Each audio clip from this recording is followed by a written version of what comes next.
हमें inflation beat करना है, हमें अपने फ्यूचर के लिए सिक्योर करना है, पैसा वेल्थ क्रिएशन करना है, तो कहाँ लगाएं पैसा, मौका कहाँ देख रहे हैं आप? मौका अगर मैं कैपिटलाइजेशन के हिसाब से बताऊं, लंबी अवधि का पैसा है तो आपको 70-80% इक्विटी में डाल सकते हो। ओके।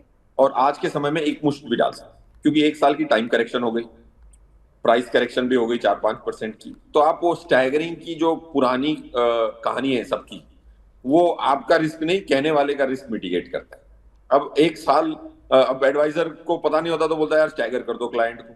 अब एक साल की टाइम करेक्शन हो गई, प्राइस करेक्शन 5-6% हो गई, अर्निंग्स 12% से बढ़ गई लास्ट संवत में, तो अब डाल दो, भले ही 5-7%, 10% गिरे तो फिक्र क्या है। So that's one. तो equity has to be 70% of your long term money, is my belief, right wrong.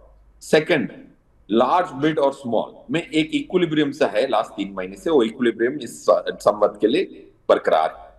इसका ये मायने है कि आपको 50 से 60% लार्ज में डालना है, बाकी 25-25 या 20-20 डालना है स्मॉल एंड मिड कैप में, और वो हो गया 60-40 पोर्टफोलियो।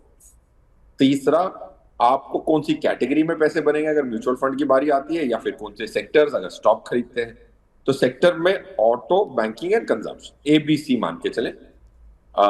ऑटो की एक रिवाइवल की प्रोबेबिलिटी है, long term structural bull run आ सकता है फ्रॉम दीज लेवल्स। बैंकिंग सबसे बड़ा सेक्टर है और उसका वैल्यूएशन भी रीजनेबल है। और कंजम्पशन की जो थीम है वो बहुत मशहूर होने वाली है। इंडिया में बहुत सारी चीजें 4-5 सालों से गवर्नमेंट ने की हैं, वो कंजम्पशन की भी स्ट्रक्चरल बुल रन होगी और पास परफॉर्मेंस इतना अच्छा है।